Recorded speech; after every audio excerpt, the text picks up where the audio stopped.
morning. We're doing an early morning show of Football and Other F Words. It's been a while. New look. We are going full bleed too. You're really close, so more mic for the masses. But look at that big old head of yours.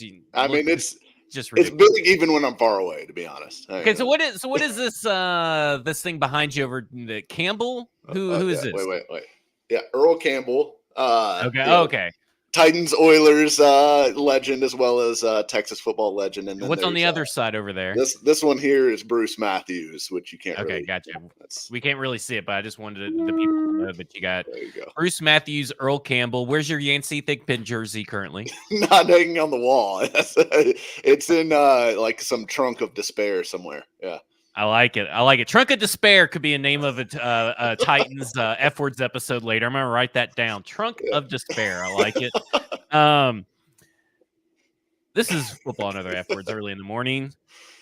Bluegrass Beverages is our sponsor. I'm sipping on some coffee. Is there some alcohol in this coffee? I don't know, but if there was, it'd be from Bluegrass Beverages in Hendersonville, Tennessee. Been around for 50 years. We're going to be doing another draft show. Could be shows. I don't know. I don't know if my liver could take 2 shows. They're gonna have to stock up on some Miller Lite 64, so I can like plow and keep drinking, but no margaritas if we're doing multiple shows. That's for sure. Are you gonna do Bluegrass Beverages? Are you gonna do some Malort? Are you gonna do some Malort if they do another? Some what? What was that? Malort. The liquor, the terrible tasting liquor from Chicago that I shot at the last of it. Oh, I do not remember that. I have no clue what you're talking about. So if we all shot that, there's a good reason why I probably had to put on a YouTube video to try to take a nap that next day to get the hangover off. It was a bad day, but it was a good time. Bad next day. So if we're going to be doing 2 shows, and if you're a listener, you need to subscribe to the Inbox and the Bluegrass, the Sinkers Inbox, the Sinkers In Crowd, and the Bluegrass In Crowd as well, to make sure that you stay up to date with any kind of events like that. Bluegrass Beverages, Hendersonville, Tennessee.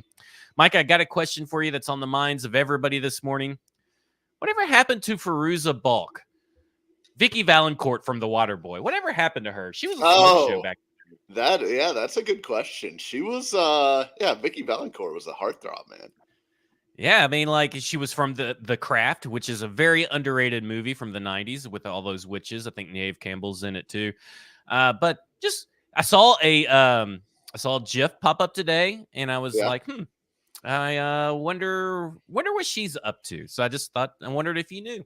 I have no idea. I haven't been keeping up with Vicky Valancourt since The Waterboy, really. Maybe we need to check in. We'll have to do a check-in. We will do a Colt Anderson segment, sort of. We'll see. The people are excited. It's not a segment, but we're going to be talking about the coaching reactions and stuff. We're going to be talking about giving you a little deep dive into our processes, looking at players, looking at prospects. We're also going to be talking about the smart discussion around the wide receivers, and we are not going to beat the same topic of Nuke's contract to death. Don't listen to people that don't know what they're talking about and don't know how the business of football works. Would be my philosophy. That includes several accounts, either established or on the rise. Just because it says an out does not mean that that's an option for both teams. That's not how that works. I mean, let's be honest. I think PK said it best this morning on Robbie and Rexroad and his thing.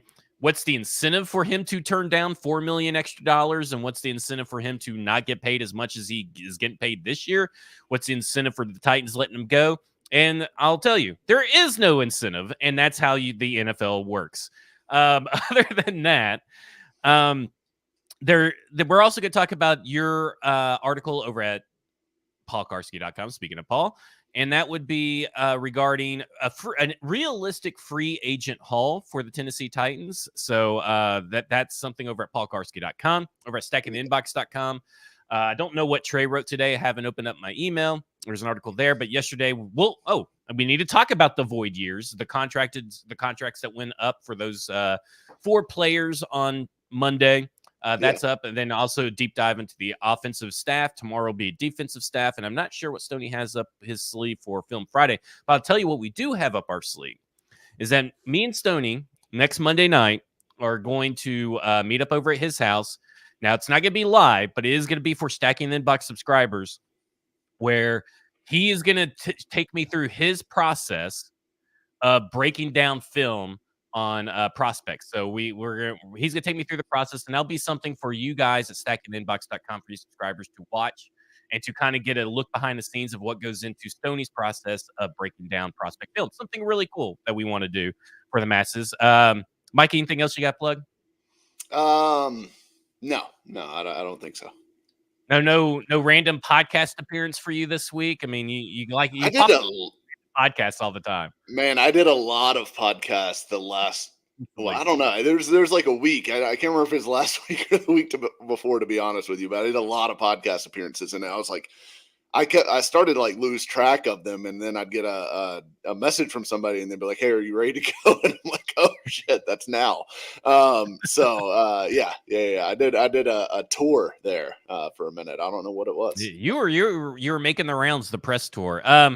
So Mike, the coach, offensive coordinator Nick Holtz, defensive coordinator Denard Wilson spoke to the media. Colt Anderson has been hired as special teams coordinator. They made a bunch of hires official. They've hired Scott Fuchs from Kansas. We going with that? Is the assistant? Hey, listen, there's a guy in our comments. His name's Nick Fuchs, and I'm calling him Nick Fuchs, and it's football another F word. So I call him Scott Fuchs. That's right. The Kansas University of Kansas assistant offensive line coach now for the Tennessee Titans. They also hired as a defensive analyst Steve Donatel, who is Ed Donatel, who has a working relationship with Brian Callahan from Denver. So see, look, Nick Fuchs, he's right there in the comments. Scott Fuchs, Nick Fuchs. There we go. Is he Scott Fuchs when it's going well? And then he's what happens when the special team sucks? And then he gets I don't know. I need to say this. There is some offensive line. I can't figure it out. And maybe someone in the comments, we got a lot of people in watching this at home.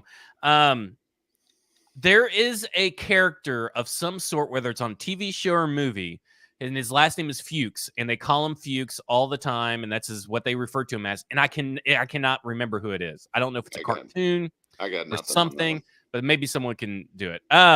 Either way, they made a lot of hires. All their hires are official now. Of course, we know that they're official because the Titans tweeted it out, but then also every other media account.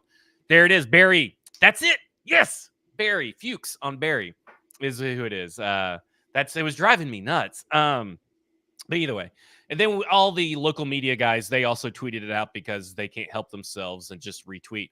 Anyways, your thoughts. Let's start with this. I think the press conferences went about how I thought they would go, as far as the personality, the answers, and all that kind of stuff. Yeah. But how wet did you get over the General George Patton quote? Because apparently, if you're a white guy, you fucking love that quote by Denard Wilson. Honestly, it wasn't even that got me like excited. It was just Denard Wilson's whole demeanor, the way he answered the questions, what he said about, we're going to be an attacking style defense, all the stuff. I mean, it's everything that you want to hear, right? And delivered in a way that, like, I just thought it was so clear that this guy has a presence about him. It's no wonder that players respond to him. He's a very good communicator. You can already tell. Completely over the moon about the whole Denard Wilson thing. I was a big fan of the hire to begin with. And that press conference certainly did nothing to cool off my burning fire for Denard Wilson. So, thrilled with him. Couldn't have gone better. That was an A+ press conference. If I ever saw one. Well, and it gave you I think both of these gave you a lot of information if you're able to stay awake through the Nick Holtz press conference. Because I see Square Up says it put him to sleep. Listen, you guys, if you were a Bobby Slowick head coach guy, that was your future. Like that was your press conference future was Nick Holtz, because they are they almost kind of look the same.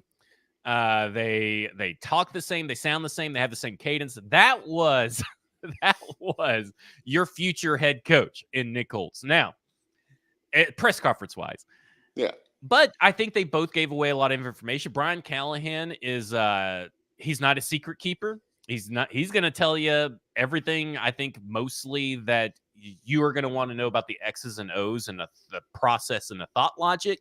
He may not tell you all the answers, but he's going to give you some good insight. Nick Holtz gave you some good insight into Will Levis and what he liked about Will Levis. But as I described him as Kmart Bobby Slowick, apt nickname. Yeah, I think so. I think that fits. I think that fits really well. And look, I mean, he's not a super dynamic personality, obviously. Certainly not like Denard Wilson, not even like Brian Callahan. Like Callahan, Callahan's a little dry relative to like what we're used to with Vrabel, frankly. But Callahan at least has a little bit more. Do you think he's more dry than Vrabel? Verb. Or are you just kind of used to it? Same. Well, I think Vrabel's a little. He's like bit a more nice dynamic. dry. He's like a nice Riesling, a dry Riesling. I just think Vrabel's a little bit more dynamic as a speaker. Now, like the amount of information he was going to give you was never going to be good. So I think we'll prefer hearing from Callahan because he'll actually talk to the media and not treat them as like, this necessary evil that he has to like, keep at arm's length, at all times for fear of, some other team getting hold of, his actual thought process on something. So I think we'll like listening to Callahan better, but I do think Vrabel's a little bit more dynamic of a personality overall. It'll be interesting to see Nick Holtz get his sea legs under him because he if you go on YouTube, he only has like one video. Yeah. And it was a sit down pre-recorded, video, and it's 4 minutes long. And that was 4 minutes too long. So he's a guy that hasn't been out in front of the camera. So it'll be fun to watch his progression, right? Yeah. Like, I mean, for everything we've heard about him, he's a really good communicator. He gets really along well with the players. He's very genuine and authentic. And maybe this is his genuine, authentic self. Maybe he is the nerd or the guy they kind of all pick on in the group of Cliff Kingsbury and Zach Taylor, Press Taylor, and Brian Callahan, because they all party, right? I mean, like, maybe he's just the guy in the group, right? There's always that one guy in the group that everybody kind of picks on that's just a really nice guy and they all like him, but he's just an easy target. I have to keep reminding myself that this guy played wide receiver in college at the University of Colorado. Him and Hunter Renfrow hit it well. I mean, they hit it off so well because they have the same hairline.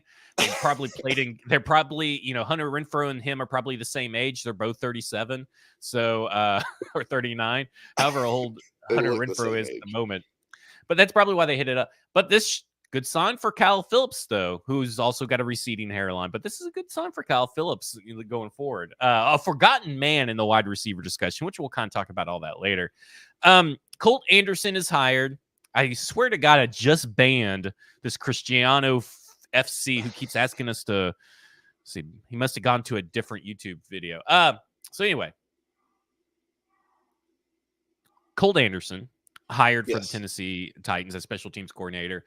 He was my likely candidate over at StackingTheInbox.com because he's only been in the league for a little bit. I think it's 4 or 5 years. But all those years, he's been with one of the best special teams coaches in the NFL, which is the Bengals special teams coach. I think it's a really good hire. I don't know really where the experience comes from for that side of the ball, but maybe it just comes from Nick Folk. But I don't really know how much experience you need to be a special teams coordinator if you just know, how to block punts, which Craig Aukerman did not know. And he's been in the league way longer, did not know anything about special teams. So sometimes experience doesn't really matter. Sometimes special teams coaches may or may not matter. Maybe this could be the next Dave Taub, and maybe he is the next Craig Aukerman. I don't know, but I kind of like taking a chance on a younger guy at that particular position because I feel like the players that you're getting on special teams for the most part are the younger guys trying to make the team, trying to find their spot, the back end guys. So to me, I feel like Colt Anderson, who has a good pedigree, who was a good special team player himself, I feel like to me, this is a good hire for a good young team. What are your thoughts? Do you really have any thoughts?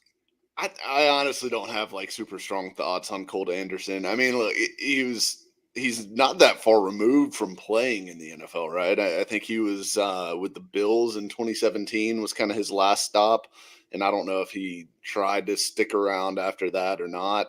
Um, but it seems like he was out of the league for a few years and then got into coaching with the Bengals. It's interesting. He and Anthony Levine, who I guess will be his assistant or primary assistant on special teams, are about the same age, and both of them had playing careers that lasted, more than just a cup of coffee, right? I mean, even sticking in the league as long as Colt Anderson did, which was from 2009 to 2017. That's a significant NFL career, which primarily was because of his special teams contribution. So, well, look at what the Patriots did over Matt Slater. I mean, they basically threw the guy a fucking parade. I'd never seen a special teams player get so much love from a team like the Patriots gave Matt Slater. I mean, my God. Well, yeah, and Slater is probably, if not the best special team specialist. That was not a kicker that we've seen in the last 20 years. He's a pretty special dude in a lot of respects, and I do like him. But yeah, it was a What's little your overkill. favorite Matt Slater play? What's your favorite Matthew Slater play? I don't have okay. One. There you go. You sure do like him. But I do think that, I think it's interesting having a little bit younger guys there. I don't know that there's like strong feelings either way. We'll see. I told you guys, I think the last time we were on here, that I wasn't going to have strong opinions on the special teams coordinator, most likely, because I'm not going to say that I like closely study special teams schemes and things like that and have really strong opinions on which ones I'd want to copy. So the Bengals seem to be pretty good at special teams. I know, Evan McPherson kicks them through the uprights a whole lot, which is probably more of an Evan McPherson thing than a Colt Anderson thing, but they seem to be doing well enough that it's worth copying or trying to bring some of that in. So, perfectly happy with Colt Anderson as long as he doesn't get Ryan Stonehouse's leg broken. So, yeah. Square Up says, any history with Steve Donatel? Yes. His dad, Ed Donatel, is a former defensive coordinator for the Vikings, but he was also secondaries coach for the most part his whole NFL career. That cross paths with Brian Callahan in Denver. Steve also was a defensive analyst or assistant or quality control coach, one of those things, for Stanford for a long time. And that would be the David Shaw connection between David Shaw and Brian Callahan as well. And then, of course, there's also gonna get it. He was outside linebackers coach at University of Tennessee, Chattanooga. So there you go, 2018 outside linebackers coach. UTC. So probably a guy that they are going to rise up into the ranks. He'll be a position coach probably sooner rather than later. But that's a guy to keep your eye on. That's about it. I don't think there were any big surprises as the people they kept on. I think keeping Laurie Locust was smart. I think keeping Chris Harris was smart. Justin Otten was a tiny bit surprised, but he's going back to his natural position, which is tight ends coach, which I kind of want to talk about, because if you're not a subscriber to Stacking Inbox, I brought this up in my article about the offensive position coaches. And I think this is a really good thing for both Chig Okonkwo and Josh Whyle, because for those that may not know, the tight end coaches are involved in the run blocking, pass blocking game, because guess what? Your tight ends have to run block and pass block, right? So let me reiterate that. He was run game coordinator. Sorry, I'm getting my positions. He was run game coordinator. And so your tight ends are involved in the coordination of the run game, or as far as like learning how the run game is coordinated and how it works, because they both block in and all that kind of stuff. In the run game. Oof, I really fucked that up. Sorry, everybody. But either way, the reason I think that's good is because he obviously already knows how to communicate to both Chig and Josh Whyle. They have a relationship with him, and so that kind of gives him a leg up on other tight end position, other potential position coaches for tight end because of that. So I just wanted to throw that out there, that I think that is a good keep. Thoughts on that? Yeah, I would agree. I think Justin Otten is largely well thought of around the league. He did a lot of good things when he was with the Packers for Robert Tonyan, who produced well over what I think his talent level was for them, as well as, they had Mercedes Lewis, and Mercedes Lewis, like, you don't get a whole lot of credit for making Mercedes Lewis into an awesome blocker because he just is. But the Packers blocked well from a tight end position group when Otten was with the Packers in that role. So I think him going back there is a good thing. And look, tight ends coach, there's two position coaches that are really feeders for offensive coordinator roles. And it's quarterbacks coach, obviously, and tight ends coach. Those are where most of your offensive coordinators come from. So I think that's kind of a spot where he's kind of an offensive coordinator and waiting potentially here, if Nick Holes somehow becomes like a hot coaching candidate, which would surprise me, but you never know. Or if Justin Otten could have an opportunity elsewhere sooner rather than later, I think. But I do think it's good to keep him around.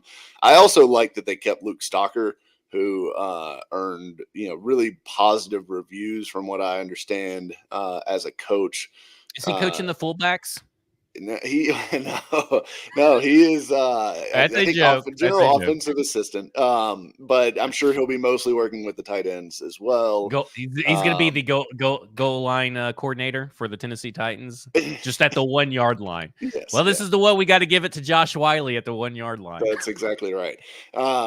But I do like that they kept Stalker because I think Stalker, from what I understand, has earned strong reviews early on as a coach and could have a future here as well. So, yeah, I think it's good that they kept him on.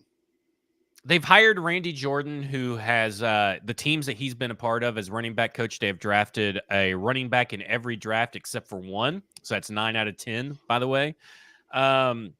Titans obviously need a running back, and we'll talk more about the running back that is probably not coming back. But I like that they brought in. I love the mix of this entire staff, and maybe we'll just use Randy Jordan, who I've called Randy Johnson numerous times and have typed to Randy Johnson and did not catch it. Yeah, exploding birds. Randy Jordan.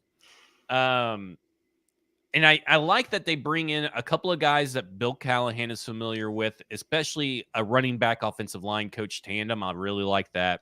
Yeah. A guy that seems to – the guys that he drafts, I feel like are a little bit more complete running backs in terms of the three phases and all that kind of stuff.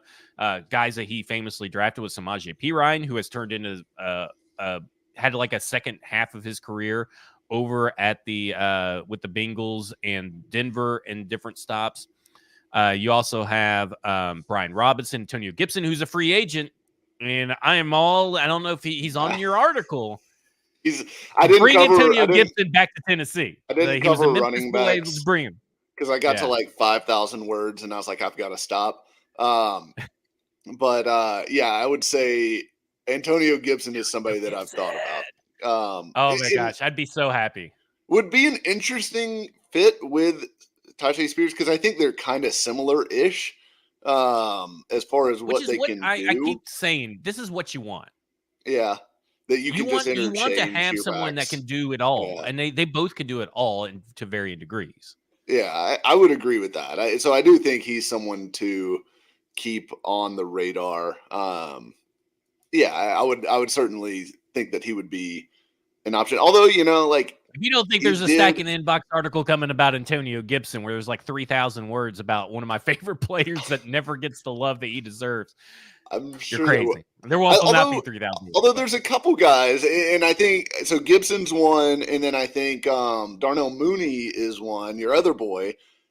I wonder what they actually feel about their former coach. In that Antonio Gibson was benched essentially for Brian Robinson ultimately in Washington under Randy Jordan's watch. So like, was Randy Jordan a part of that call? And that's the question, right? Like how much of that is him? Because you talk about Calvin Ridley is another guy that you're kind of like, well, what does Nick Fucks or Nick Holes? Your holes and your fucks confused. I get all my everything mixed up. Nick Holtz think about Calvin Ridley because a lot of people have blamed Calvin Ridley for problems. What does Tyke Tolbert think of Darnell Mooney? It'll be interesting if they enter into free agency and you hear that, well, the Titans were in on said player or whatever, or the Titans are bringing in blah, blah, blah, whatever you hear, that's a good sign that, well, now you kind of know what the situation was prior. Yeah. Yeah. Yeah, because we just know, like, Mooney had a great year the year before Tolbert got there, and then his production and opportunities like fell off a cliff the next 2 years. That may not have anything to do with Tolbert. That might have to do with the offensive staff above him. That might have to do with Justin Fields and what his preferences are and things like that. It might have to do with other players that they brought in, frankly. So I think that there's a lot of context that's in there. But you always wonder, like, when you see a guy, I think a lot of times you can look at a guy and say, all right, well, he's been with this coach before and had success. They may want to hook back up again. And that could be a benefit in free agency. Because you see it happen all the time where a guy is like, okay, yeah, I've had success under this guy. I know what to expect. That gives me some comfort level signing here, and it's a good fit. Or even you see that, okay, well, Ty Tolbert's here and Bill Callahan's here. If you're a wide receiver, you're an offensive lineman, you're like, I know that people have had success under those two guys and gotten paid, so maybe Right. I could be that next guy. Yeah, and I definitely think Callahan will have that kind of appeal generally, even for guys that he necessarily hasn't crossed paths with already. But yeah, there are some of those connections, and I do think connections are important in free agency because it's not going to make the biggest difference. Like if there's a strong evaluation on a guy and they a team just splashes money at them, that ultimately ends up probably being the deciding factor most of the time. But if there's familiarity there and it's close, that can kind of be a tiebreaker. And it could also dictate, like if Tyke Tolbert is standing on the table for Darnell Mooney, or if Bill Callahan is standing on the table for Nick Harris, or somebody that he's coached before and says, no, this guy we can work with this. That'll make a difference. I'm sure that'll go a long way, especially with Rand Carthon preaching collaboration and all of this stuff. I think the coaching staff will have an input, and they would be smart to listen to the coaching staff and get their input on these guys that they've coached before and know well, as far as what they bring to the would table. Assume even if Vrabel did that. Now, whether John Robinson did that. Right, yeah. Whether John Robinson actually listened to anybody, it seemed like at some point John Robinson just became like a football dictator, and it was nobody can nobody knows better than God himself here. J-Rob. Well, speaking of God himself, Bluegrass Beverages is our sponsor, the God of liquor stores here in Hendersonville, Tennessee. I want to talk about our process real quick, and I don't want to spend a lot of time in it, but, I talked about earlier, it's for Stacking Inbox paid subscribers. At some point next week, you're going to get a video of me sitting down with Stoney. He's going to take me through his process of watching film. I have my own process. So I just wanted to, I feel like there are people that just talk and say stuff, and they either did not watch film or they don't know what they're watching. And listen, there is a learning curve to watching film. I don't know everything about watching film. You and Stoney and TD and guys like that are probably your levels above. So I'm always asking questions, not really saying like, well, this is what I see, and you have to take me at my word. I always kind of I watch something and I bounce it off someone. I'm like, well, what did you see? Did you watch this game? What did you see? So my process is I go through, I don't have the capacity that people do. Like Stoney is watching the Georgia Southern tackle right now. I think his name is Travis Gibson, if I'm not mistaken. And like that is how deep he goes, right? Yeah. Travis Glover. That's how deep he goes. Okay. I do not go that deep. I try to keep it in like the top 150, but I kind of keep it. I'm not watching the quarterbacks this year, but I watched the quarterbacks a couple of years ago during the Malik Willis draft. So I kind of consolidate. And then the way I communicate what I see is not only saying what I personally see, but then I communicate with stats. So a lot of people think, well, you're not watching a film, you're just being a stat guy. Well, no, I do both. But I communicate better and convey my thoughts better through numbers. And so that's kind of like my process in it is like eyes first, data second, and then your because the combine is just around the corner, then your combine testing. Like, does your data back up what you see on film, and does what the combine testing back up what you see in the data, what you see in film? Because you can carry all those things across, but it all goes back to validating what you see on film.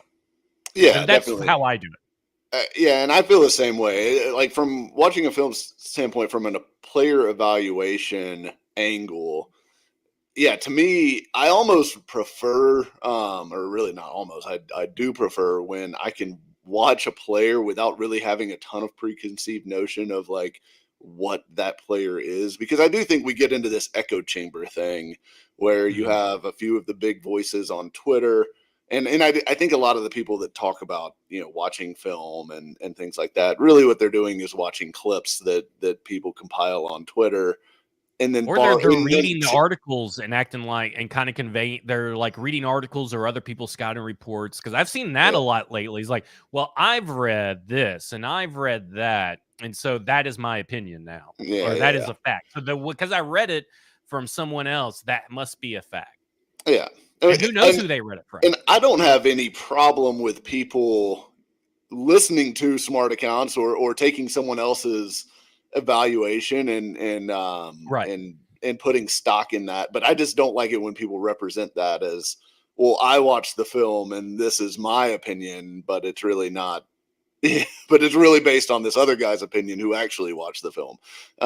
So yeah, I think there is a lot of that goes on out there. But I think we end up in this big group think deal where a player gets this reputation on Twitter or in the football community generally, and you can't go against that. Like people just decide that, oh, I'm gonna watch the film, but now I'm looking for what everyone else is talking about, right? And I think that is, you kind of poison the well when you do that with a player. The best way is to go in going, I don't really know much about this guy. Let me just watch him and see what my takeaway is. And the best, really when I have done the most comprehensive analysis of different positions. And I'm like you. I don't go to the Northwestern State Community College level of evaluating guys. Listen, Stoney he'll do some NSFW stuff to get some, like, some weird tape. I don't know what he does, Yeah, but he gets some weird, and that you need that though. Like, to yeah, me, there's nobody right now that is probably putting in the work in this market that Stoney is. Now, yeah, there's going to be people that say that, well, I talk every day, or I do this on the radio, or I do this on TV. Nobody's putting in the work better than Stoney. That's how you get guys like Puka Nacua on your radar, Tyjae Spears before everybody else, because Stoney is putting in the work. yeah, Like, Puka Nacua was on his radar before anybody else, and before the Rams drafted him or anything. yeah, And he's really big on this Travis Glover kid. He's watching the tape versus LSU. There's guys like that are, to me, you're accepting a crown, Stoney. But to me, nobody puts in the work when it comes to draft prospect profiles, because he does it year round. I mean, this guy is like staying up late every night doing work that nobody else is willing to do. And they're like, I think a lot of people are reliant on their relationships with, agents or past players or something like that, reliant on other people's information and not putting in their own work. Because, and I think a perfect example is Rome Odunze, right? I get a little peeved, even though I do like Kratos the Fourth on Twitter, who retweets my RAS score about Rome Odunze like every 2 hours. But me and Stoney were kind of talking about Rome Odunze up in the Senior Bowl. He's like, I haven't really dived in. I don't really know if he's a blue chip prospect or not. And then he goes and watches the film about a week or so later. The film Friday's up at Stacking Inbox. He's like, dude's a blue chip player. And I think he's number 3, if I recall correctly, on his big board. And I think the problem with me is, like, I think there's this narrative out there that he can't separate and he has no yeah. speed to separate. And I don't I think disagree. that's a real narrative. And there's a clip from I think it was a Michigan State game that Stoney had up. And from the snap, the Michigan State corner already had his hips turned. Like, that's how much they feared Rome Odunze, right? His speed, his athleticism. That guy did not have to turn his hips. Then there's another play where they have Rome Odunze go completely diagonal. Now, I don't know if you know this. Some people might not know this. Your TVs are measured diagonally. So a 56-inch TV is diagonally a lot bigger than what you would measure width-wise. And he goes completely diagonal, the full length of the field in a normal, like, 2.5 seconds. And so to me, I feel like this idea that Rome Odunze doesn't have the athleticism to separate at the NFL level, I think is one of those echo chamber things. Yeah, I would agree with that. People talk like he's Keon Coleman or something like that, who I do think has real separation questions. Although Keon Coleman, my friend, I tell you, there's some real issues with Keon Coleman, and I see that someone's asking about him in the second round. But let me say this: so here's where data kind of comes in. I really like what I've seen about Keon Coleman highlight wise, right? Yeah. So I go back and I watch a few games, and I'm like, man, he just really isn't getting that separation. He really isn't doing a lot for Florida State, right? The offense as a whole. So I came across this dissertation where this guy took your average GPA in college, okay, per season. So every season, and compared that to your average GPA in the NFL. And there's a strong correlation that if you get above 30 EPA, you're likely to get 30 EPA per season, which is a very good mark in the NFL. Okay, so that 30 is elite, 20 is good enough. Okay, Keon Coleman is at 5.2. And so I think it was, give me 1 second, 17 receivers cracked Dane Brugler's top big board recently. He was dead last out of those 17. So I think I'm out on the Keon Coleman train when I look at the film matched with the data. When you take those two things, I think I'm out on Keon Coleman because I know he's going to kill the combine. I think I'm out on him. He's going to kill the combine. He's also, I think, still 20 years old. So he's a really young prospect, which, tends to be helpful for a guy's draft stock. So I think he's still going to go probably end of round 1 or maybe top of round 2, but I'm not sure he fits what the Titans need him to be. Because to me, he is Treylon Burks. Like he is Treylon Burks again as a prospect. And I just don't think that that's the fit that the Titans. That same article warned everybody about Treylon Burks, by the way, because this was from the Treylon Burks draft, and it warned everybody that because, and I can't get the data. You have to have a data engineer get this data from Sports Info Solutions, but talks about the other big attribute is performance against press coverage, and he only had 22 routes ran against press coverage, and his EPA and all that kind of stuff was trash. Yeah, there you go. I mean, just, and I kind of agree with Z Dean. I'm not as high on AD Mitchell as many other analysts, but I still like him in the second round. And I think that's where the discussion has to go, right? It's like, do you think he's a good first round or second round wide receiver? I think a guy that I haven't started watching yet that I'm wanting to would be Troy Franklin. That's a guy that I have not watched. I'm really, really wanting to watch. Yeah, I haven't dug deep on Troy Franklin yet either. I kind of see Troy Franklin in the same mold as like Xavier Worthy, and the extremely linear players, great straight line speed, all that stuff. Now Worthy's got some wiggle to his game. I'm not sure on Franklin whether how much of that exists for him, but those are the guys that I think are going to be in that mix at 38 if the Titans do go offensive line in the first round. I think it's going to be that AD Mitchell, Keon Coleman, Xavier Worthy, Troy Franklin kind of class. That's not, because Brian Thomas Jr. is going to go in the first round. I don't think there's any doubt about that at this point. He's clearly the fourth guy to me after those top three. So I think that's going to kind of be what you're hoping for if you go offensive line early. But I guess to get in, and by the way, I haven't really finalized things because I need to go back and watch some more Marvin Harrison Jr. But after watching Malik Neighbors pretty closely, I'm having a hard time seeing why he's not wide receiver 1, to be honest. I think he's going to be my top guy at the end of the day here. Well, I talked about EPA per season, right? And being, 30 being the elite. He's number 1. Malik Neighbors here's your top 3. Malik Neighbors at 46.4 EPA per season. So this includes seasons where they're not the official starter, by the way. 46.4 per season. Troy Franklin's number 2 at 42.3. And Marvin Harrison is number 3 at 41.9. So just to throw that out there. Now, listen, Malik Neighbors, his 3 seasons dating back from this past year to 2021 is like 82, 44, and 12. So like he got better, but I'm with you. I really think that Malik Neighbors should be in conversation to being the number 1 wide receiver, and that may be the surprise of the draft. I don't want to spend too much time on that because we got plenty of time to go. Sure. But I want to preach common sense. I would be very careful of certain accounts that do not put their name or their face to the account that you've never seen, presenting stuff as fact. Not presenting stuff. I'm okay with presenting stuff as opinion. In my opinion, such and such player does such and such thing well.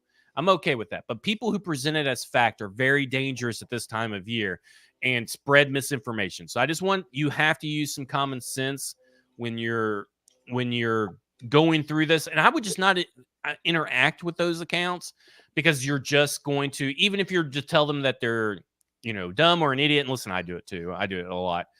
And I'm trying to be better at it. But even if you do, that is still giving them a platform and giving them what they want, which is attention. So just be very careful out there. It's that time of year. Fake accounts pop up, right? NFL rooms. The NFL rums, the aggregator, the fake aggregators. JPA football. All that kind of stuff. But there's even people that are trying to do this in the local media. If they're a new account, they're on their way if they are truly putting in the work to being something you could trust. Just don't go ahead and just take them like at their word just because they're a Titans account, like a Titans fan account or whatever. And especially when it comes to contracts, guys, I don't like to toot my own horn or anything. In fact, yes, I do. I like to toot the horn all the time.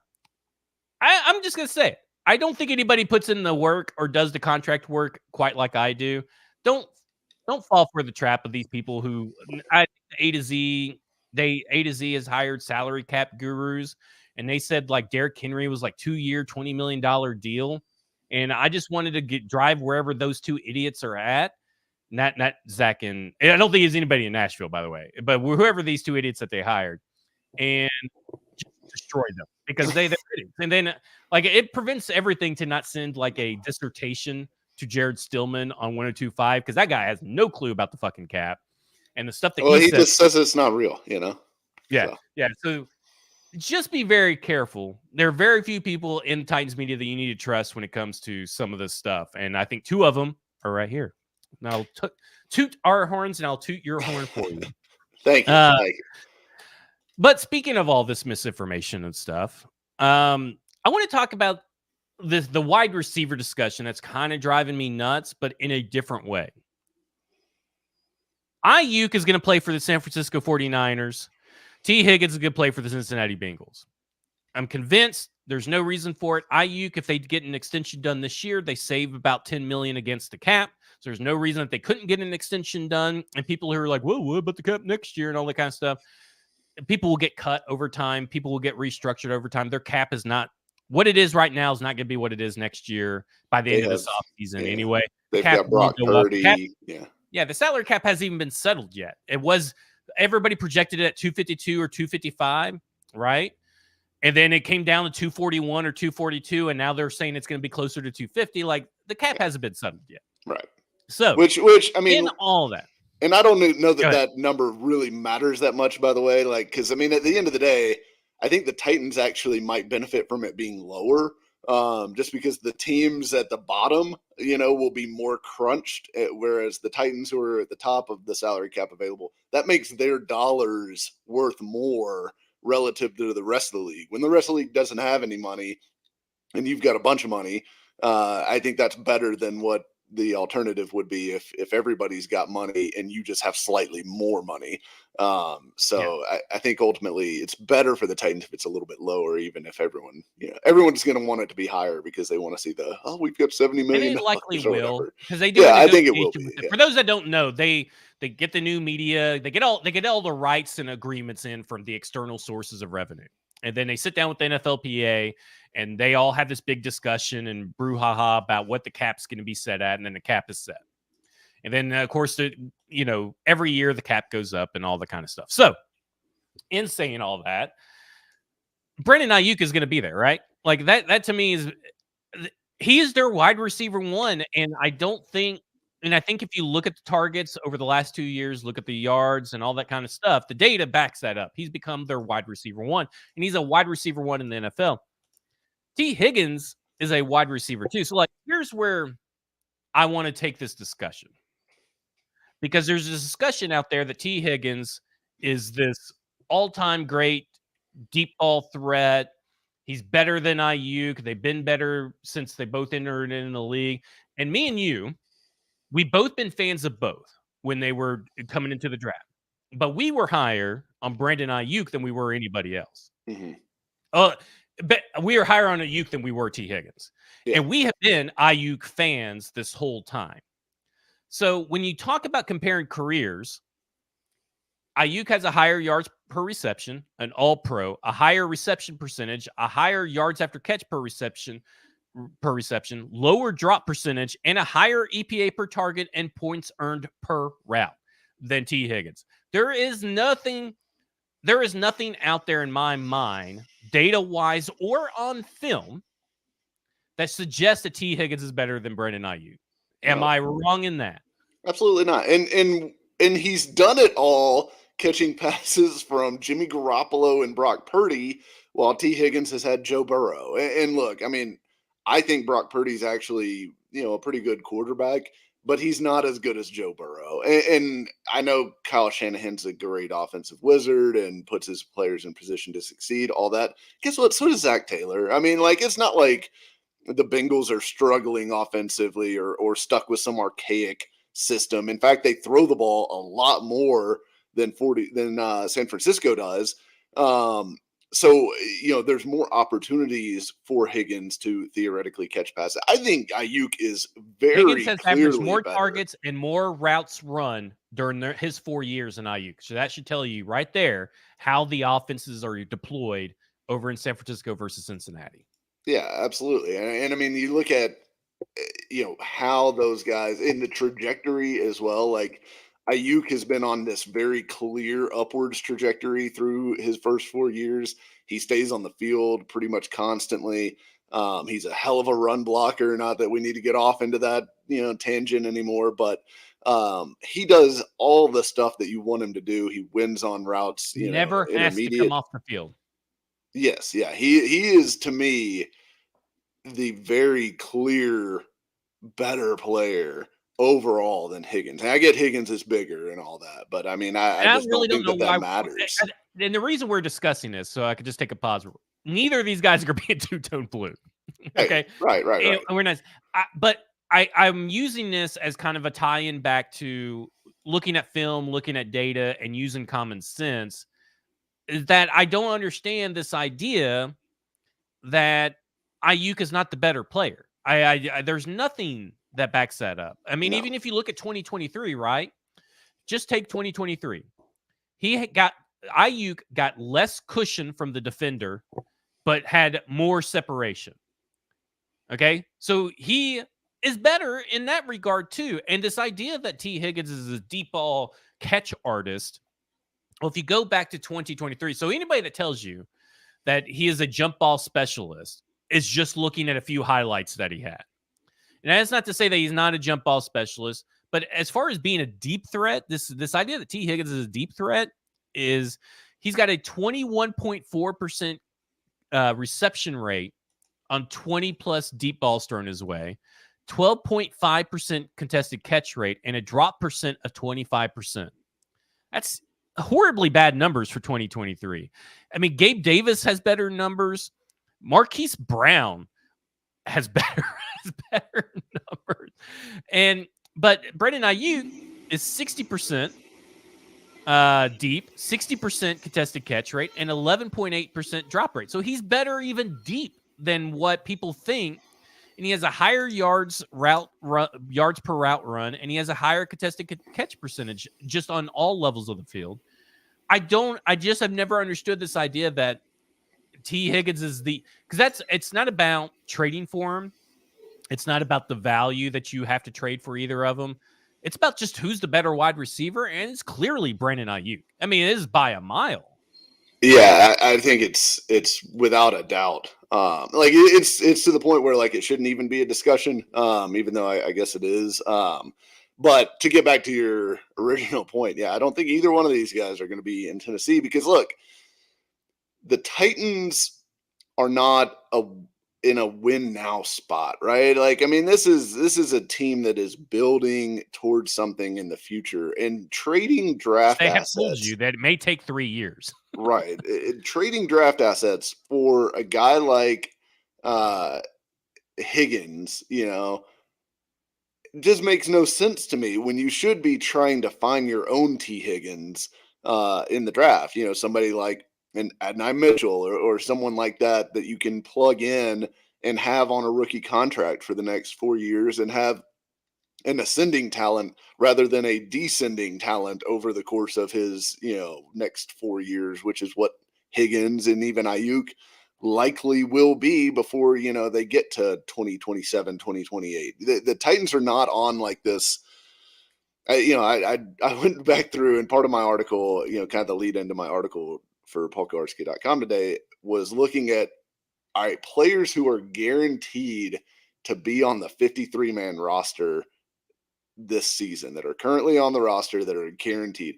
I came up with like 17 guys that I feel like have a 90% chance or better of being on the 53-man roster when the season kicks off. Both sides of the ball, yeah, total. Okay. And that even includes guys that I feel like probably shouldn't be on the list. Like I think Jalen Duncan and Otis Reese were on there, which probably I think they're probably on the roster, which is why I included them there, but it's not like they're going to be starters, right? Like those are not starters most likely.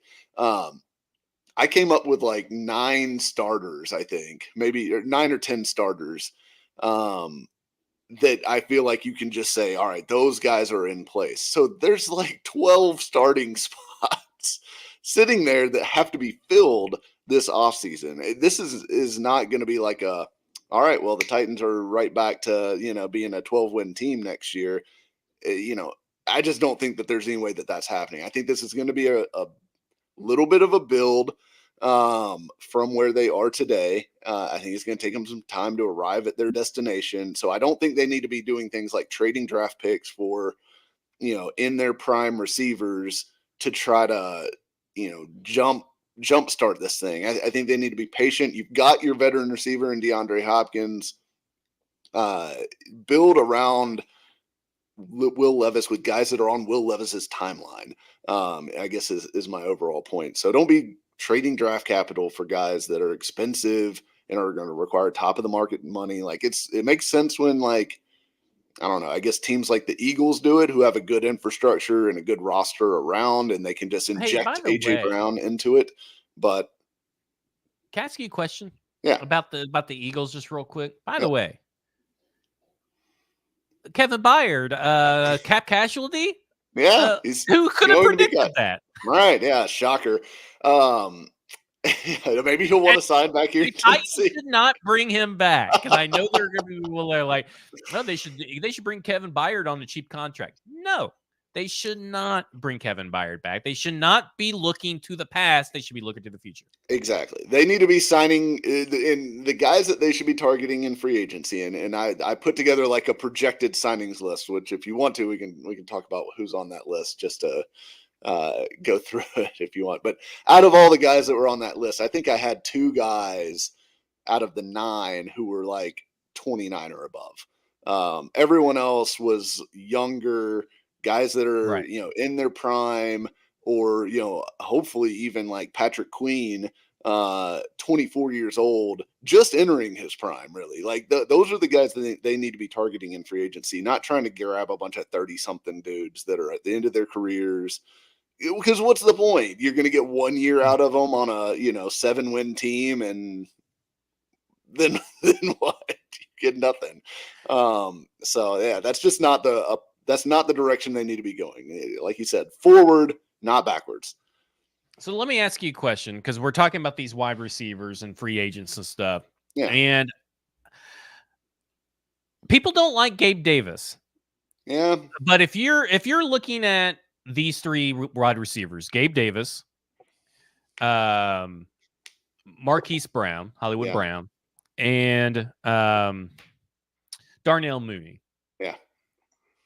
I think you go Gabe Davis, right? I mean, like, if those were your three options, which is that's not how free agency works.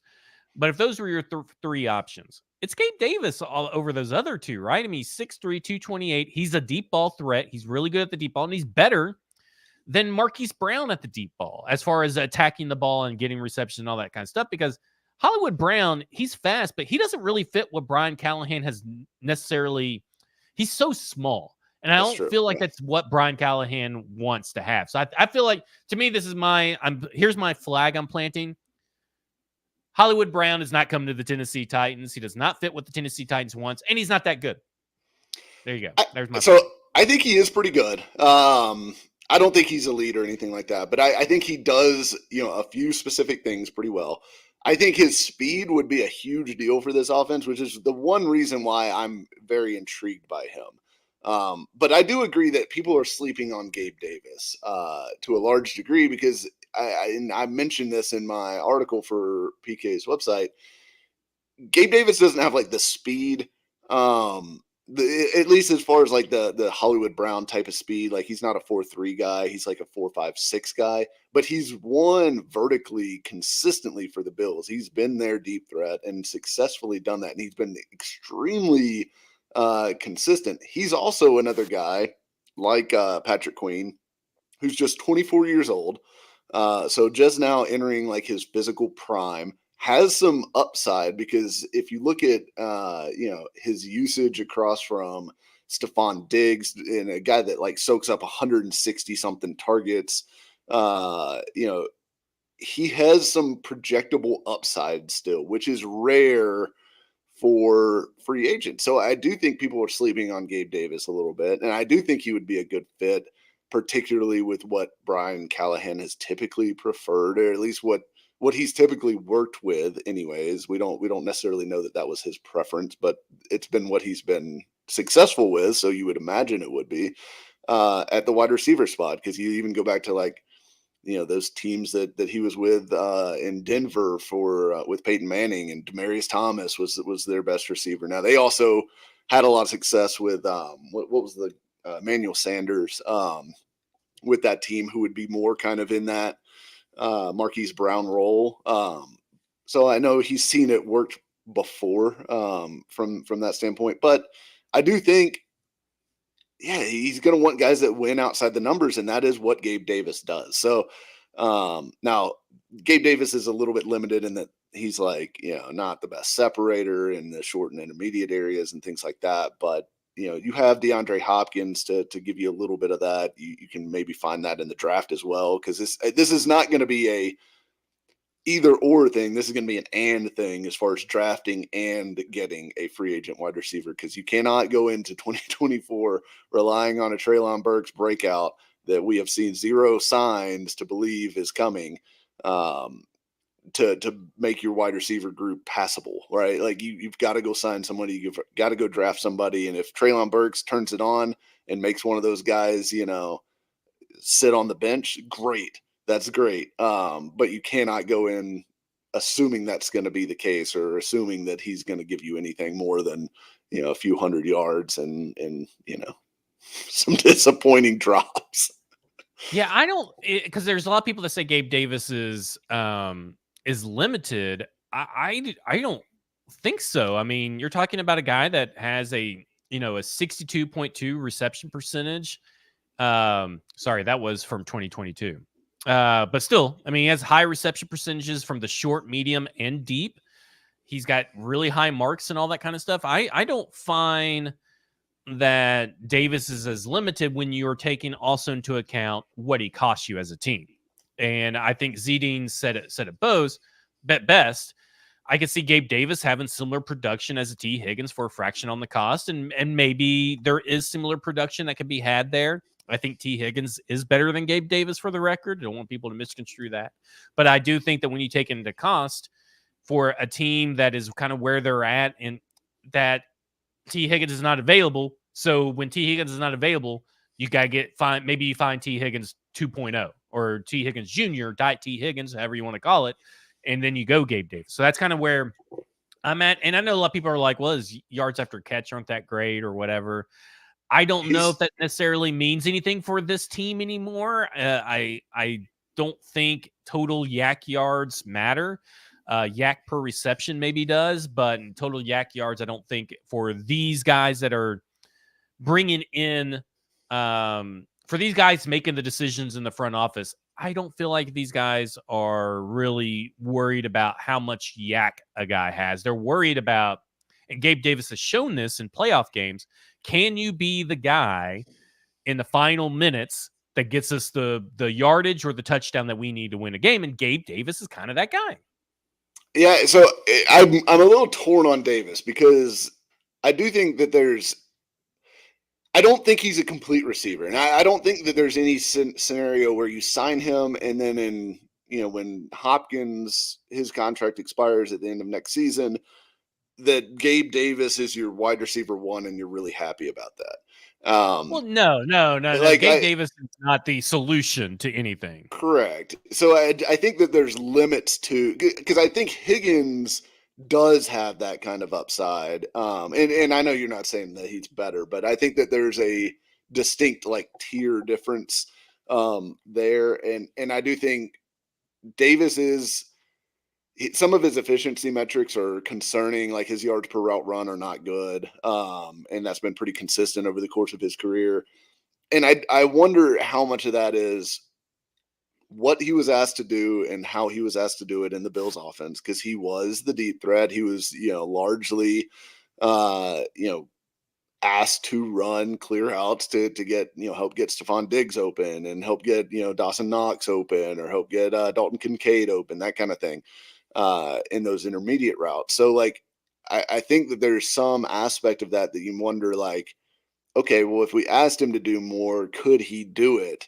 But even if you go back to his college scouting reports and things like that, I mean, he is like a vertical down the field guy. And those were the concerns coming out, is whether he could do more than that. And he hasn't really shown that he can do more than that so far in his NFL career. So I think he fits in the fact that he provides a very clear value to this team and something that they need. I just wouldn't go totally crazy with the money thinking that there's some upside there as like a potential wide receiver one or anything like that. Like he is a decent wide receiver too. And I think he'll continue to be needs to be paid as such and needs to be paid in a commensurate fashion. But that, that's just that's the real discussion people should be having when it comes to wide receivers of free agency. Is it Tyler Boyd? Is it Gabe Davis? Is it Darnell Mooney? Is it someone else that we're not even thinking of right now? Because I mean, it may be someone that we're not even talking about. And OTC valuation, Spotrac valuation, they're both ridiculously high. But then I remember that Christian Kirk got $18 million, and I'm like, okay, well maybe 12 million a year isn't as high as what we think it is anymore. So sometimes you have to adjust, like you have to keep your looks high sometimes, but it's not really maybe that high. Curtis Samuel seems like a great fit. I'm out on Curtis Samuel. I've been trying to be a believer in Curtis Samuel, but he can't stay healthy and he doesn't really produce a lot. So I think I'm out. I think now if you're the Tennessee Titans of old, Curtis Samuel will probably be a great fit. But I feel like this new team, I don't know about Curtis Samuel. I think I'm out on Curtis Samuel. I'm out on Hollywood Brown. I mean, when you're really looking at the wide receivers that are legitimately going to hit the market, you draft one, but you need one. You need a few in this market that aren't NWI. You need a few there in this market. But I think also people are forgetting about Kyle Phillips as well. But we'll see. We'll see. And I think that we also have to keep an eye on the buyout market, or not the buyout market, but the I'm thinking in NBA terms, but the cut market. So there's going to be a few. I think Hunter Renfrow and Allen Robinson are near locks to be released. I don't think either one of those. I don't know. Neither of those good names fits. really do it for me. Renfrow, I could see like maybe with the holes connection and all that. But I mean, he's like Kyle Phillips. You got Hunter, souped up a little bit. And then the other guys that are potential cut candidates. It seems likely, based on what I understand, that the Chargers are going to have to choose between Keenan Allen and Mike Williams. Mike Williams can't stay healthy. Neither can Keenan Allen, really.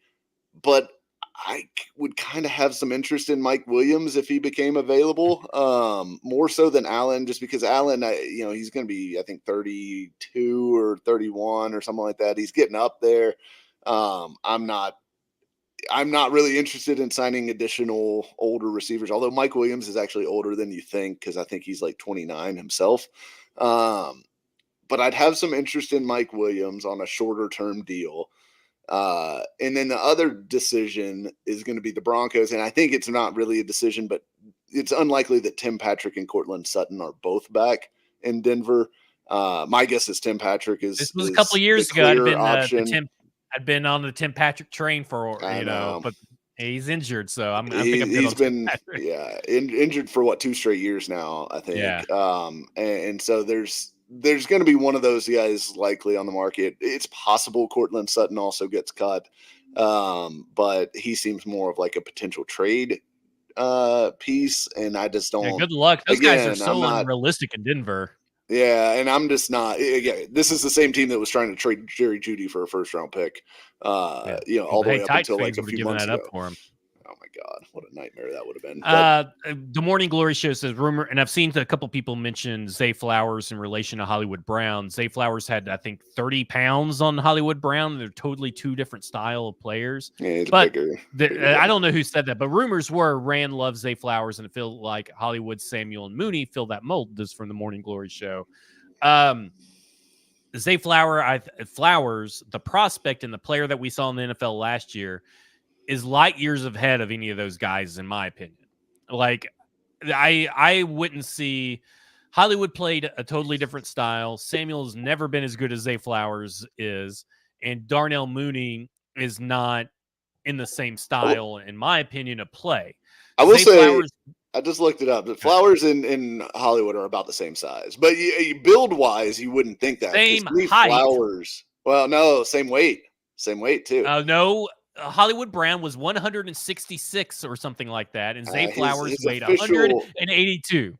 His official weight, Hollywood Brown's official weight is 180, according to the NFL. Where do you see that? Because at the combine, he measured 166. Yeah. Well, those are like taken from the team website, so I'm sure someone put that. But maybe he's gained, 14 pounds. But that just means that Zay Flowers will also gain some muscle and weight over the course, because at the combine, he weighed 166 pounds. Hollywood Brown did. And Zay Flowers weighed 182 at the combine. I've got a 2020 article here talking about how Marquise Brown put on 23 pounds in 2 months. Heading into that means Zay Flowers can too. Maybe Zay Flowers will be at 200 at some point in his career later on down the road. But as far as where they were as prospects, none of those guys are anything like Zay Flowers, in my opinion. Zay Flowers was a guy who on tape played way bigger than any of these guys have played in the NFL today. And so I think they're totally different stylistically. He's a more physical player without doubt. Yeah. Right. And that's kind of where I'm at. Like, when you talk about physicality, I would say that while the size isn't there, Josh Downs, Zay Flowers play with more physicality than any of those guys. If you want to lump someone maybe in those guys and maybe be Tank Dell, I don't know. I don't think so, because Tank Dell is just so explosive off the line. Maybe he's like Hollywood Brown. But at the end of the day, we'll have to see what Tank Dell does now, right? Like, we talked about his size, and he may have all the speed in the world, but if his injury takes some of that speed away, or he never gets back to full health, there's a guy that kind of didn't make it. But Either way, not to get I off will on this say, tangent. I will say, I'm in on Hollywood Brown. I was in on him in the draft when he I came did out listen. and The all Titans are that. not signing Uh, Hollywood Brown. You I'm in on just him. get off of it. Put it I'm in in your on trunk him of because despair. look, they need speed desperately. He's got speed. He could be a vertical threat, and I do think he pairs well. Here's my reasoning: I do think he pairs well with Will Levis, who we've seen is in love with the deep ball and in love with his arm and can throw it, But he can't catch 70 it. yards. Well, I He think doesn't catch. He has he a can. horrible reception percentage. Well, that's fine because that's also because he's targeted way down the field often, which is a lower completion percentage throw generally. But I don't think it's that he drops a ton of deep balls or anything like that. I think he is capable of getting open deep, and if he has a receiver who can push the ball down the field like that, that maybe that could be a good marriage. Now, I don't think he's going to come here and be a 1,200-yard receiver or anything like that, but I do think he could be useful for this team in a way that makes sense for the Titans. If you look at a team that has DeAndre Hopkins and has Treylon Burks currently on it, and is likely to add a receiver in the draft, I think it gives you a different body type, a different skill set that you don't have currently. And look, this team desperately needs playmakers, and I think Hollywood Brown is a playmaker. So that's my Hollywood Brown pitch. What's your favorite Hollywood Brown play? I don't have one. Because I don't see this playmaker thing. I mean, he's got 4 touchdowns, 3 touchdowns last 2 seasons. I do not see the playmaker. He's had one barely 1,000-yard season out of his 5. Yeah, I don't see. I mean, look, I'm not saying he's like a superstar. I'm just saying he brings something different to the table that they don't currently have. Yeah, I mean, I agree with that, but get something better than that. And I think this is the draft to do it, is in my opinion. I agree. Like, in my opinion, yeah. To me, the draft over Hollywood Brown. You can't talk me into Hollywood Brown, and the Titans will not be talked into Hollywood Brown because he's not going to be here at Tennessee Titans. So this is all wasted breath. I'll be honest, as much as I've talked about this free agent class sucking at tackle, particularly left tackle, this wide receiver free agent class sucks, honestly, at the end of the day, because so did I know last people will list T. Higgins. T. Higgins is not going to hit free agency. He's going to be tagged. Mike Evans, I actually do think will hit free agency, but I don't think he's coming here, and I don't think he's a fit. Michael Pittman Jr., he's going to be tagged. He's not going to hit free agency. Calvin Ridley may be tagged. I don't know if you really want him necessarily.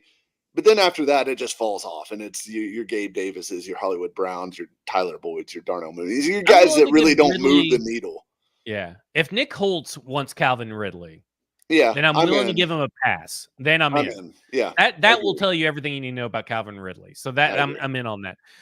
The Combine news cycle's coming up, and let's wrap it up with this. Bluegrass Beverages is our sponsor. Hendersonville, Tennessee, over 50 years. Go over there and make sure that you get all your alcohol needs over there. So, Mike, the Combine news cycle's coming up. Next week is the Combine. I believe Wednesday, I think, we'll be in the midst of Combine stuff, maybe interviews and all that kind of stuff.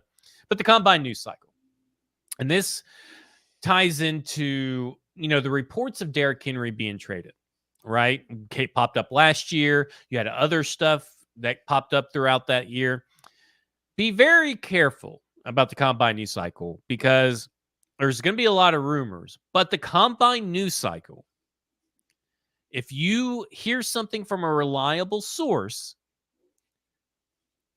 take it to the bank. That thing is circulating and happening because everybody, and I mean everybody, goes and gets drunk at these bars or St. Elmo's or restaurants, and they all blab. They all talk to each other. They all let stuff go. They blow off a lot of steam. Yeah. So just make sure that if it's from a trusted source, it's going to heat up. If it's from a trusted source, pay attention. So we'll be paying attention to what some rumors and news cycles coming out from about the Tennessee Titans. But this is where, you kind of dip your toe into free agent water. You have a couple conversations with some free agents or some agents of potential free agents, kind of, figure out what the market is. Hey, what about Nashville? No income taxes, blah, blah, blah. Just make sure that you guys just pay attention. And also make sure you decipher appropriately. Yeah, and yeah, it is just going to be a bunch of GMs getting drunk around media people at St. Elmo's every night. in Indianapolis for a week. So people get a little loose, start talking, and yeah, I do think stuff will start coming out. This is where the groundwork for free agency is laid. We've even heard stories about big time trades happening because two teams were like located next to each other in the stadium at Lucas Oil Field.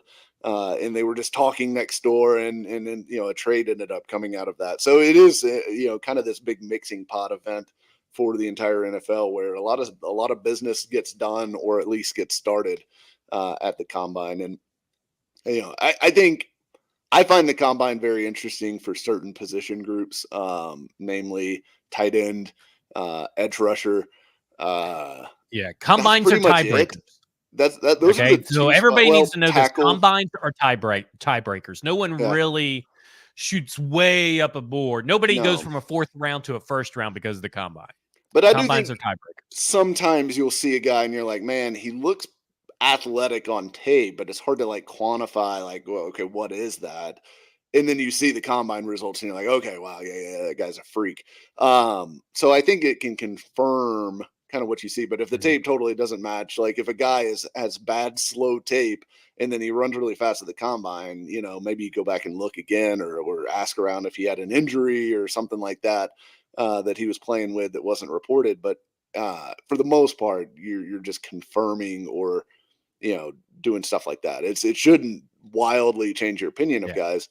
But I will say, tackle, tight end, defensive end, those are the positions to me where like combine measurables matter the most in how I view them as a prospect, because there's just so few outliers at those positions where it's like, man, he's a terrible athlete, but he turned out to be a really good tight end. Or man, he's a terrible athlete, but he turned out to be an awesome pass rusher. Like you remember Jalen Ferguson a few years ago that I think he broke the career sack record at Louisiana Tech, I believe it was. And he comes into the draft and he tested horribly at the combine, gets drafted, and has done nothing in the NFL because bad athletes don't make good pass rushers. They just don't. Like, that's just the fact of the matter. So like, to me, it can disqualify somebody much more so than like shoot somebody up a board.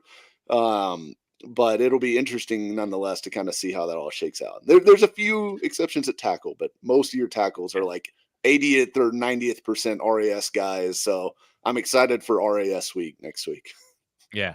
Will Joe Alt and Olu Fashanu be there? They'll be there. Do we know if they're taking part of the drills? No, we do not. We won't know who takes part of the drills and all that kind of stuff until that all gets into full swing. Who's a top 100 would y'all do? will be there. Yeah. There's I think they invited 132, 137, I think something like that. And they just invited a couple of people from the HBCU combine as well. Tighten up Tony. Would y'all do pick 38 and Traylon Burks for T. Higgins at pick 80? Hell no. I'm keeping pick 38. And I don't think T. Higgins is worth that plus the contract. That's why I'm kind of out on T. Higgins anyway. I'm good on giving up the second round pick. That's just not where this team is at. I think I lean that way too. I think I'd rather have Adonai Mitchell and the remains of Traylon Burks than T. Higgins. Stoney with a cautionary tale, don't bite on another Bryce Ford Wheaton. I would totally agree with that. That's one of those combine guys. Speaking of the combine tracker is coming soon for Stacking Inbox paid subscribers. I've got it pretty much all filled out, pretty much ready, but it will be coming soon next week. For those that don't know, I keep up with all the combine tracker, and I have comparables to or NFL players that have been good at those positions and what their measurables are. It's just something to compare to kind of see like, oh, well, DeAndre Hopkins had a bad combine. So does this automatically disqualify that player? So that would be a guy, that you guys can look at. We'll have all that up for every position except for punters, kickers, long snappers, and quarterbacks. Because those players don't count. Well, except for those players don't count for the Tennessee Titans, and I'm not wasting my time with that. That's why everyone always gets mad at me when I leave Ryan Stonehouse off any tweet, and I'm like, look, I'm not going to put a punter on there. Like, I just still give a shit. He's good. Yeah. I think he's valuable in a certain way, but like, he's not going to be the reason that they win a Super Bowl at any point or whatever.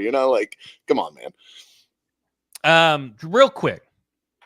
Derrick Henry. I wrote about Derrick Henry and the void years and all that kind of stuff, and we didn't get into it. But just real quick, He wants to go to a Super Bowl team. The Titans tried to trade him all last year unsuccessfully, but tried to trade him. And apparently Vrabel didn't get what he wanted, or Rand maybe didn't get what they wanted in return. They do not. They also let the void years accelerate. Now, Over the Cap has a mysterious $700K floating around out there. I don't know where that's coming from because he didn't hit any incentives he didn't have any incentives to hit that at least are listed anywhere. Mm-hmm. But I mean, we're talking about 4,700 in dead cap. The problem is if you signed someone like an Antonio Gibson, if you signed someone like an AJ Dillon, Deontay Foreman, AJ Dillon maybe, or draft a guy, they all come in cheaper over the next 2 years than extending Derrick Henry. And Derrick Henry does not want to be here. The Tennessee Titans have obviously kind of let their actions speak louder than their words. Maybe Brian Callahan changes things. Maybe Randy Jordan changes things. I doubt it, or they would have probably tried to work out an extension. But that $4.7 million is added on to whatever his cap hit is if he were to come back to the Tennessee Titans. So there's a potential chance that you're costing yourself $7 million this year and $7 million next year if it's a 1-year deal, or even if it's a 2-year deal. It does not make sense fiscally. And this is a team built on analytics. And what do analytics people say all the time? Running backs don't matter. And with the running back free agent market, I really just don't think Derrick Henry is going to be here in the Tennessee Titans. I've been on that for a while now. If Vrabel was here, I'd be like, okay, he's coming back. He probably would have already had a deal done, but he is not coming back this year, in my opinion. I would agree with that. I don't think he's coming back, and I think earmuffs, if you're sensitive, I think he's going to be a Raven. I just think he is. Raven or Eagles? I could see the Eagles. Because the what was it on? He could go be a winner over at Philadelphia. Oh yeah, the winner squad over there. I think Bussin' with the Boys, he said there was 2 AFC teams, and look, if you go through the list, the ones that make sense are the Ravens, maybe the Bills. Although I think James Cook has really become I don't think that the Bills make sense. People keep bringing that up. I don't think so. I don't either, because I think James Cook's emergence has made it to where he doesn't make sense there anymore. Now, I could see potentially maybe the Chiefs, although that would be such a weird fit in their offense. But Pacheco's so much, in my opinion, better than Derrick Henry now. I still think Derrick Henry's better than Pacheco, but I don't think that they have such a big need at running back, given that Pacheco's cheap. He's pretty good. That they need to spend their money there, right? Like that they need to spend their money on wide receivers. They need to spend their money on Chris Jones, on trying to keep L'Jarius Sneed, although I don't want them to do that because I would love L'Jarius Sneed in Nashville. But I think that the Chiefs need to spend their money elsewhere. To me, the Ravens make sense. He's a physical player. That's a physical team. They want to run the ball a lot. They've had a role for Gus Edwards. He is better than Gus Edwards, without doubt, right? Like that is very clear. And if you can upgrade that spot and give them some more leadership, like he fits their culture and everything like that. And I don't mean to say nice things about the Ravens on a Titans podcast. I get that, but that is a perfect fit. And he gets a chance to go try to win a Super Bowl with a guy that like he's friends with and Lamar Jackson has trained with before, things like that. That makes perfect sense to me. I think that's what's going to happen. I think he's going to be a Raven, and I think people are going to be really mad and upset about it for a few days, and then they'll move right back on to, having hope for the Titans. So I think Eagles, Cowboys, and Ravens will all be in the mix for Derrick Henry services, the free agency. And I think that in the big scheme of things, that those teams all make sense. I have a really hard time figuring out an AFC team other than the Ravens that makes sense to me. And to be honest, I think the Tennessee Titans can do better by getting this is a new team, and I think that's what people have to realize, and that's what we'll end our show on. This is a new team. We know nothing about this team because this is another long episode, of course. We know nothing about this team, and we know very little about what this team values and doesn't value, other than we know that it values a wide receiver It values offensive line and offense, and it values playing physical man coverage, which means that Noah Dory Jackson, for those who are floating that name to come back. That's insanity. Hey, here's the corners. L'Jarius Sneed would be wonderful. Jalen Johnson, I'd like cut my right leg off to get Jalen Johnson in Nashville, but he's not gonna make it to the market. L'Jarius Sneed. What do you think of Sneed is? Are you saying that Sneed has a better chance? He has a better chance because Chris Jones is there, and the Chiefs may not be able to make it work for both of those guys, even with like using the franchise tag, which I think they're probably more likely to tag Sneed than they are to tag Jones because of the fact that the tag on Jones would be like $30 million or $32 million or something like that this year. But he's got a better chance. But I think that the guys that you want to watch at corner while we're here, L'Jarius Sneed, if he comes available, but then Kendall Fuller, who has a connection with both Denard Wilson and Chris Harris Jr. No, I'm sorry. He just has a connection with Chris Harris Jr., but he was with him for 3 years in Washington. Really good player, really high football IQ, really high football character, does all the stuff that they want. Would be a home run signing to me. Chidobe Awuzie, who has the experience with Brian Callahan, is another physical outside corner, really good player, coming off of an ACL injury. He was coming off of an ACL injury this year, which hampered him a little bit and caused his play to be like not quite as good as it had been before. But if you can get a guy that's coming into the second year off of that ACL, that's proven historically to be better.